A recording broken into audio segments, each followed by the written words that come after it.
Para po tapos sa ating magsimula, tayo pong lahat ay manalangin. Ama naming Diyos na makapangyarihan sa lahat, salamat po muli Panginoon sa opportunity na to na dinako mo ang mga kabataan upang makinig Panginoon ng lesson tungkol po sa peace education. Dalayan ko po Lord na naway sa oras na ito, bigyan mo kami ng wisdom Lord at nawa magkaroon ng humble heart Panginoon ang mga kabataan na nandito na patuloy silang matanim ang Panginoon ng seed ng peace o God. Nang sa ganun Panginoon ay tulungan mo kami na maging pamagitan Panginoon ng kapayapaan dito sa mundo. Maging ambassador of peace o God sa aming sarili, sa family Panginoon, maging sa community o God.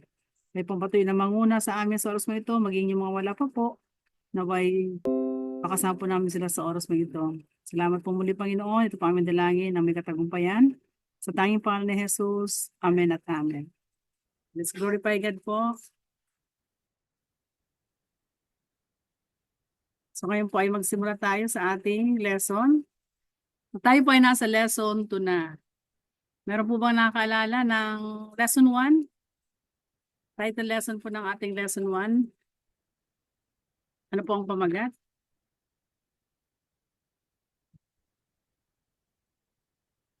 Meron po ba nakakaalala? So tayo po ay nasa lesson 2. So yung ating lesson naman po ay original state of all creation. So ito po ay tungkol sa pagdikha, no? Pagdikha ng ating Diyos sa sanglibutan. Ano po? So yung lesson 1 hanggang 4 po, ito po ay rebuilding peace in the human world through heavenly peace. Ito po yung binubuo niya. Then yung lesson 5 hanggang lesson 12, ito na po yung creating a citizen of peace through restoration of individuals' character. So para na po sa ating mga sarili na mindful po tayo tungkol sa kapayapaan. So ngayon naman po ang ating lesson ay lesson 2. Ang title po nito ay A Reason for All Creation Living in Harmony. So wala po nilikha dito sa mundo na iba-iba, pero kailangan po tayo ay magkaisa. Sa paanong paraan po kaya? So dito po ay meron tayong lesson objectives na una, sabi dito, explain the reason why all creation lives in harmony. Pangalawa, explore and appreciate the role of self-esteem in daily lives and overall well-being. At number 3, illustrate the positive and negative impacts of performing or neglecting rules, incorporating real-life examples and personal reflections. So yun po yung ating tatalakayin. Ang key contents po nito ay my value. So ano ba yung value meron tayo? My influence, my rule and duty. So ano po kaya yung value na yon? So pag sinabing value, ito po yung halaga. Yung halaga ng anong bagay. So meron po rin tanong, what kind of person am I and why do I need to know my value?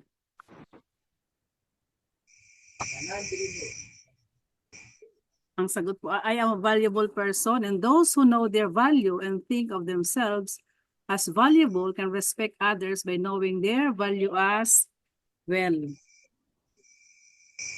So ako ay isang mahalagang tao. Tayo po ay mahalagang tao, di po ba? So tayo ay mahalaga at ang mga nakakalam ng kanilang halaga, iniisip ang kanyang sarili bilang mahalaga at maaari igalang ang iba sa pamagitan ng pag-alam din sa kanilang halaga. So pagpapahalaga sa ating sarili, pagpapahalaga sa ating kapwa na dapat po nating malaman po ito. Ano po?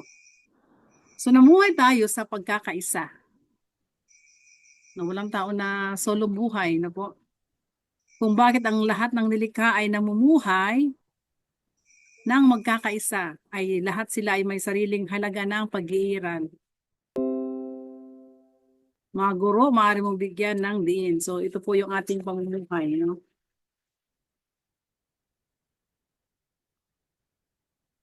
Pagpapahalaga sa sarili. So para sa ating paghanda, tingnan po natin ayan, ano po nakikita niyo? Pasingtabi sa mga kumakain. Ayan, ano po yung nakikita niyo dyan? Ano po nakikita natin? It's a pig. Baboy, no?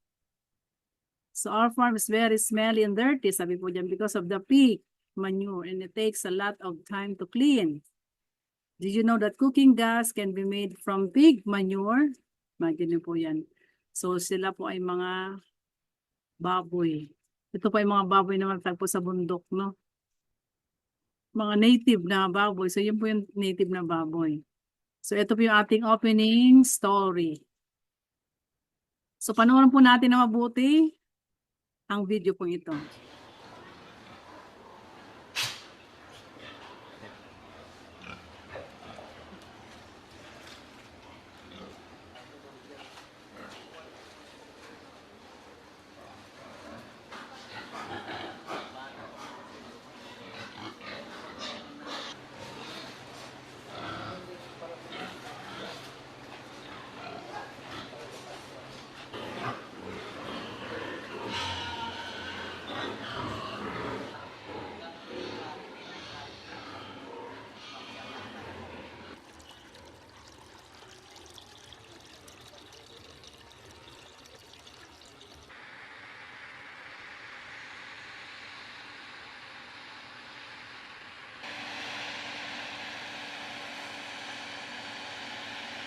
Okay, so from the pig pens, yung mga dumi ng baboy, through gravity, papasok sila dito sa digester na to. Natatrap yung methane, na yan ang methane na magpapandar sa ating makina na tinatawag nating genset, generator set.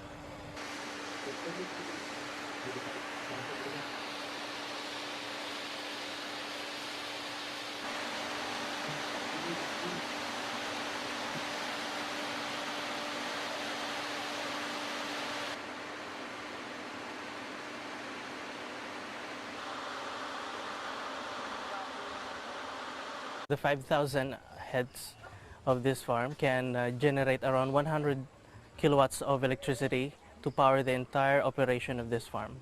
Hours a day. Regularly. So nandito yun. Nandito. Actually, we can give two ways benefits to the farm. First one is the free electricity that can generate from the biogas. And then the second one is the environmental compliance with the DENR because of the wastewater treatment.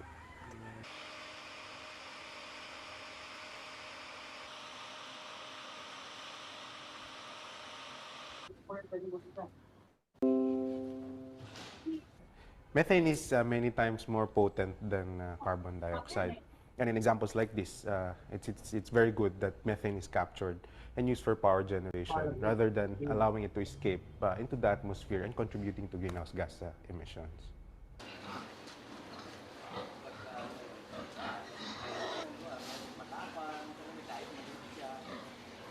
The way carbon trading works, developed countries can purchase emission reduction credits from developing countries. This helps in some way. However, what's more important is developed countries must reduce greenhouse gas emissions domestically.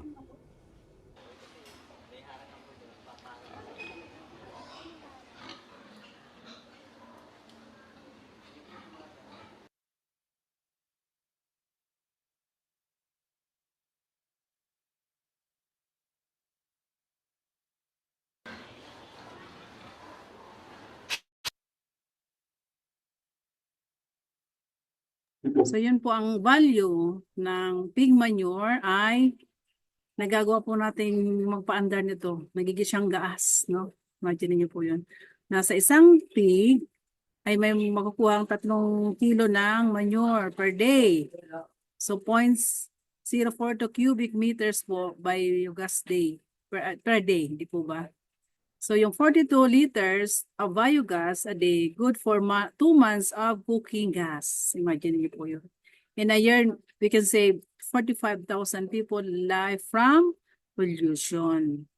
So nakakatulong po, di ba? Nakakatulong. So may halaga na kahit madumi na siya, ay nagagawa pa rin makatulong sa sangkatauhan.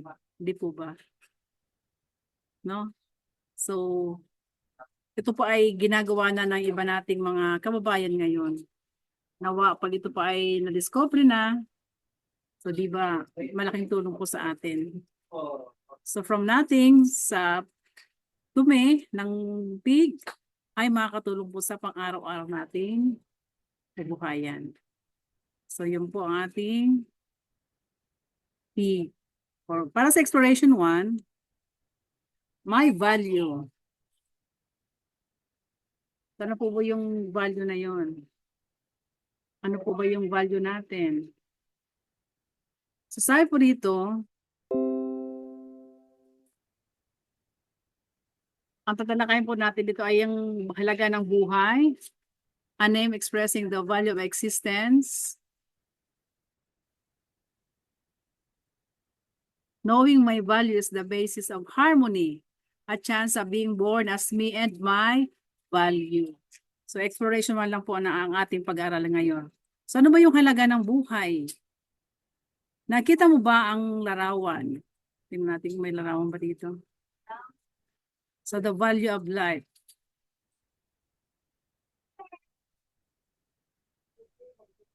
So hindi pala siya na-edit, no? So kung mapapansin natin, meron po ditong agila, no? So ang agila po pala ay ito ay endangered species na sa panahon ngayon. Kasi every 2 years lang ba siya bago mangitlog. So sa ating pong mga Pilipino, napakahalaga ng agila. Kaya ito po ay talaga inaalagaan dahil ito ay pawala na, no?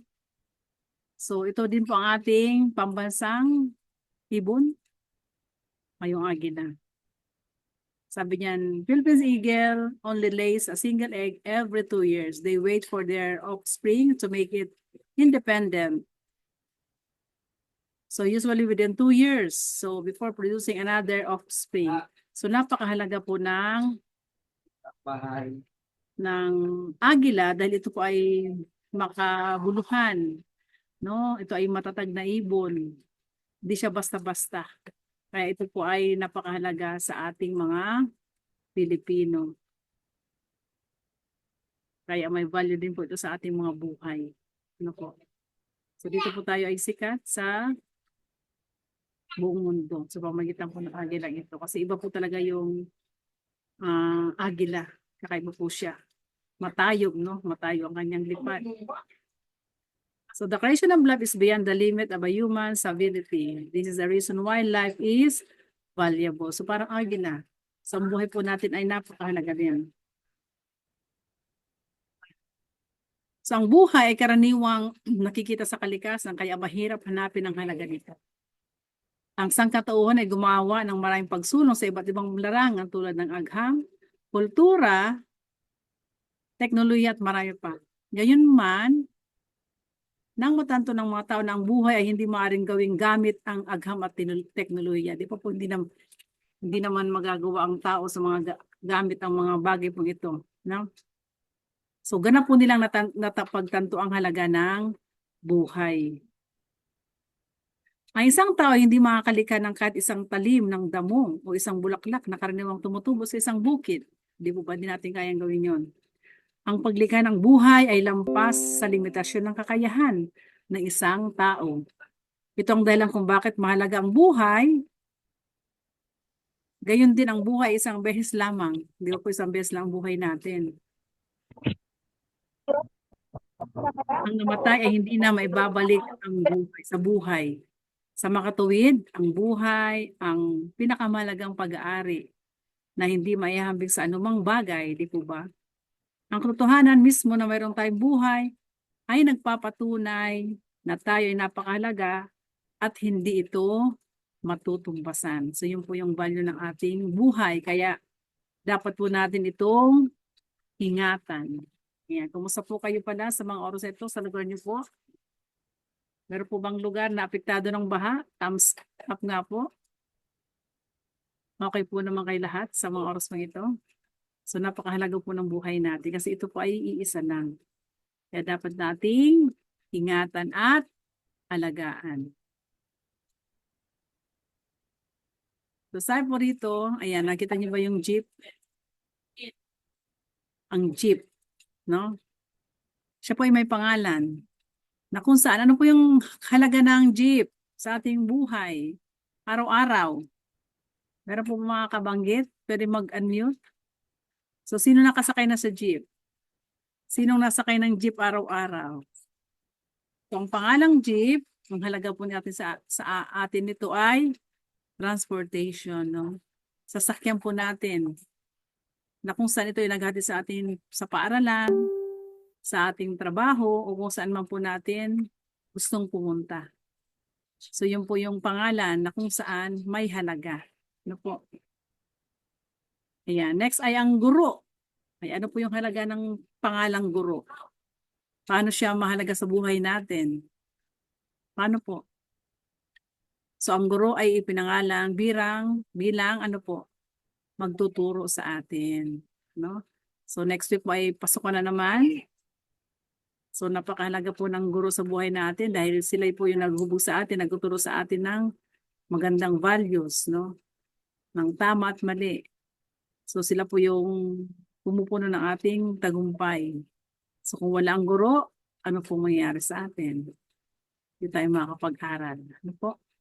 So ang pangalang guro, ang halaga po nito sa ating buhay ay tutulong para tayo magkaroon ng liwanag, no? Mag-mold sa atin bilang mabuting mamamayan at maabot po natin ang ating mga pangarap sa buhay. Okay, next po ay, ayan, may mga estudyante po rito. Student, ayan. Ano, bilang mga estudyante, kayo po na bilang mga mag-aaral, ano po yung halaga natin? Ano po yung dapat natin gawin? So bilang mag-aaral, kailangan nating mag-aral ng mabuti, makinig sa mga guro at mga magulang. Para ano po? Para maging mabuting mamamayan at maabot po natin ang ating mga pangarap sa buhay. Maliwanag po ba? Thumbs up nga po sa lahat na nandito. Hindi ko po kayo makita. Okay, next po. So, yun yung name na nag-express ng kahalagahan ng buhay natin. Next naman po ay knowing my value is the basis of harmony.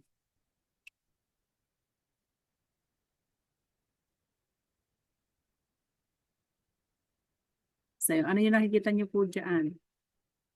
Isang kabataan na kung saan sila po ay may isang leader. Ay, hindi ko na siya mabalik. Okay. Okay, knowing the values and the base of harmony.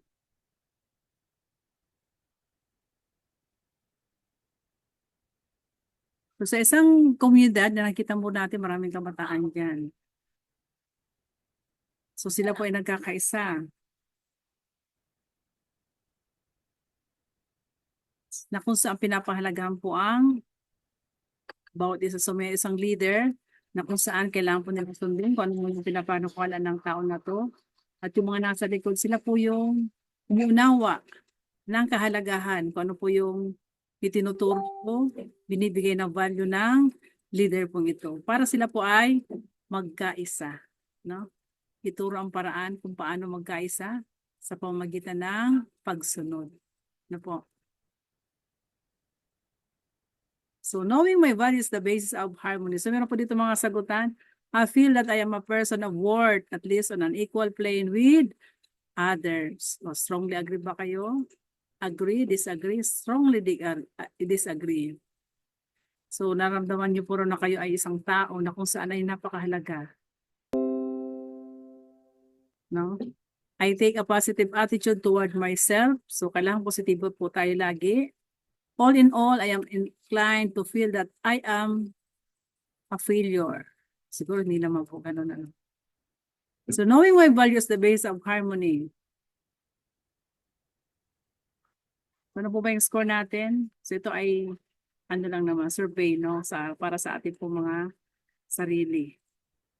So, dito naman po a chance of being born as me and my value. So ano po yung chance na tayo'y pinanganak? No? So dito, maaari natin itanong sa ating sarili, pagkakataon ipinanganak din ako at ang aking halaga. So yun po yung pamagat, no? So dito, maaari mong itanong sa kanila, ano ang mga pagkakataon na may panganak sa mundo bilang ako? Ayan, tayo po ay ipinanganak sa mundo bilang ako. At ipaliwanag sa kanila na ito ay tungkol sa, number 1, sabi po dyan, chance of being born out of 200 billion. Yan, 200 billion stars in our galaxy, sabi po dito, is equal to about 200 billion. Nakita niyo po yung una dyan, yung galaxy dyan. Sabi po dyan. At chance of being born sa mundo ibabaw, na kung saan ay merong 200 billion na million na stars in our galaxy, no? Na ang katumbas ay about 200 billion. Then pangalawa, a chance of being born as a human. Yan, nakita niyo maraming tao. So napakapalad po natin na tayo ay isa sa kanila. No po? Na isa about 90 million living creatures. Ilan na po kaya tayo ngayon sa mundo? No? So tayo po ay mapalad na tayo isa sa mga yan. Then pangatlo, a chance of being born from my parents. Yan, sa dami ng mga similya po na yan na pumasok. At nagkataon na tayo yung nabuo.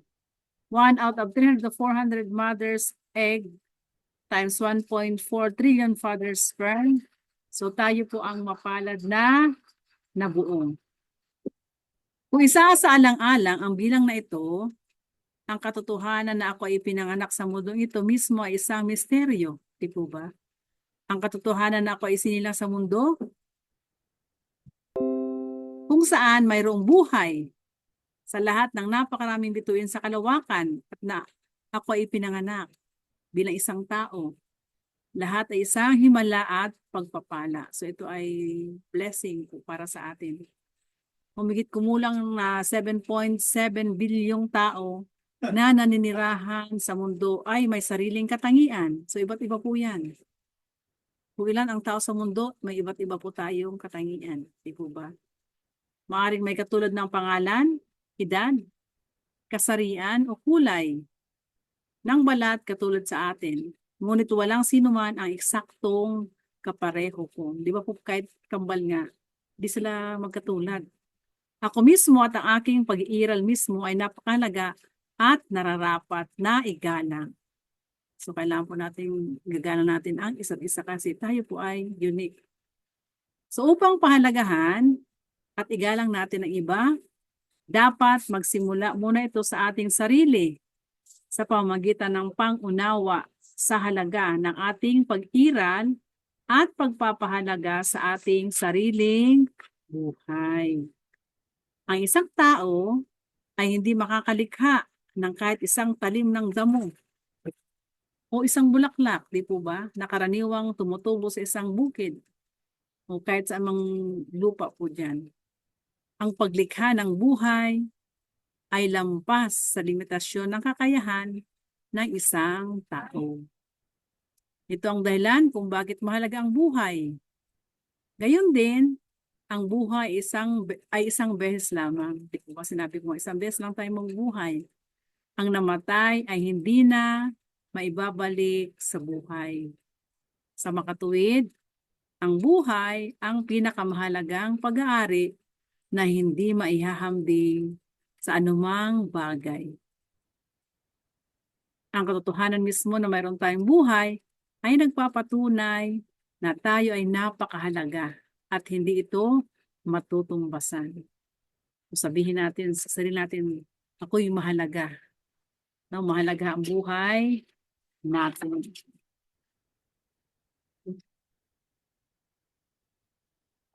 Okay, para po sa ating analysis, analysis 1. So tayo po ay may mga pangalan, di po ba? Okay, ano ba yung mga name natin? Ang ganda ng mga pangalan natin. Kailin, Princess, Sheila. Yan, di po ba? So, ang ating po bang mga pangalan o tayo ba binigyan ng pangalan ng ating mga magulang ay alam po ba natin ang mga kahulugan? O, si Sir Kailin, May, alam mo po ba kung bakit yan po ang pinangalanan sa inyo ng iyong mga magulang? Pwede po bang marinig ang iyong boses? Ano daw po ang kahulugan ng iyong pangalan? Kailin May. Pwede namang i-type? Salita? Narinig niyo po ba ako? O hindi po? Narinig po ba ako? Okay, so sige nga, type nga natin. Hi. Ayan, hindi alam. Kasi minsan pag nagpapakilala tayo, minsan yung kaya ang tinatanong, ano bang ibig sabihin ng iyong pangalan? Princess Kian. Ayan, si Kailin daw hindi po niya alam kung ano ibig sabihin yan.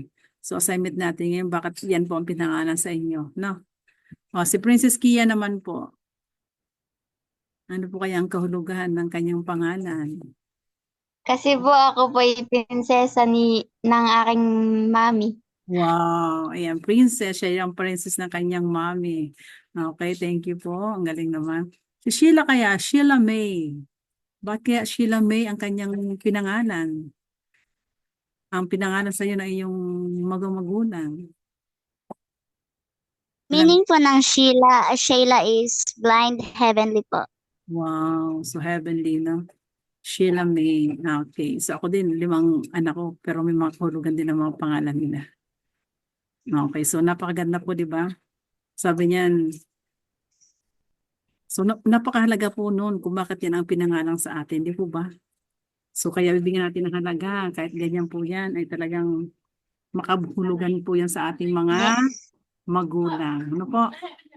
Alam niyo na ngayon ang inyong mga kahulugan na inyong mga pangalan. Ano po?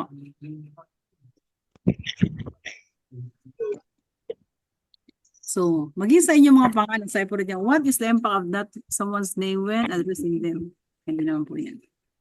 So, yun po, ano? Salamat sa pagpapangalan ng inyong mga pag-introduce na inyong mga name. Then sabi ito, what is the impact of not using someone's name when addressing them? Does this affect their value or worth? Sana naman ay hindi. So, para sa ating analysis 2, so compose a short poem with the realization that I am as valuable as other people are also valuable. So, makagawa po tayo ng ganito, no?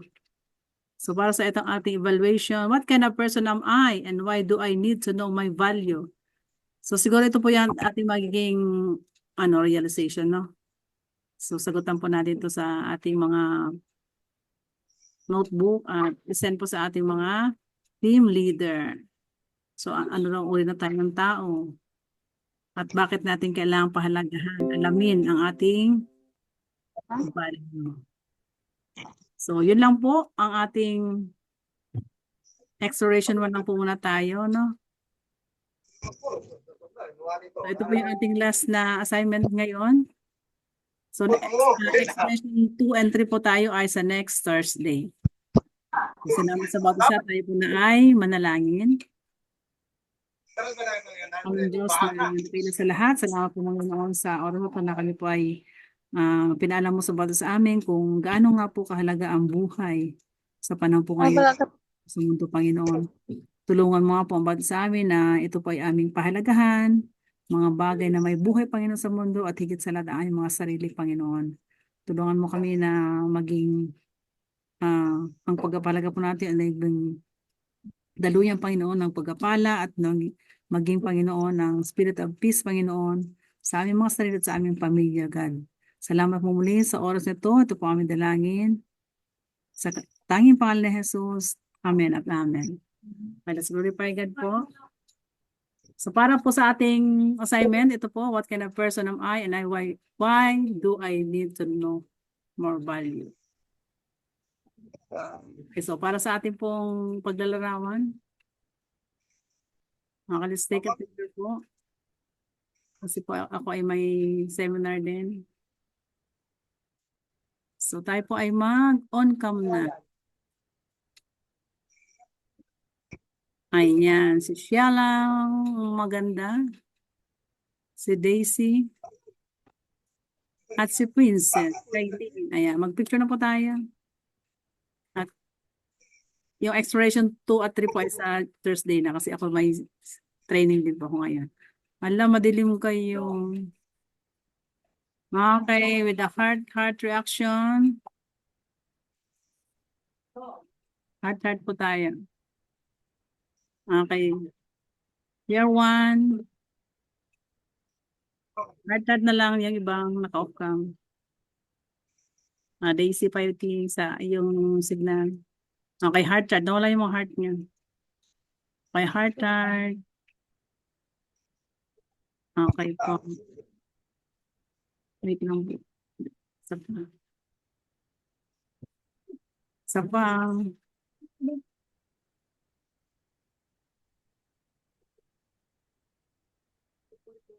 Okay, heart. Heart ulit and peace. Okay, so thank you po muli sa bawat isa. Hanggang sa Thursday po ulit, magkita-kita po ulit tayo. Bye-bye na po. Ay, may assignment tayo. Nasulat niyo assignment natin? Opo.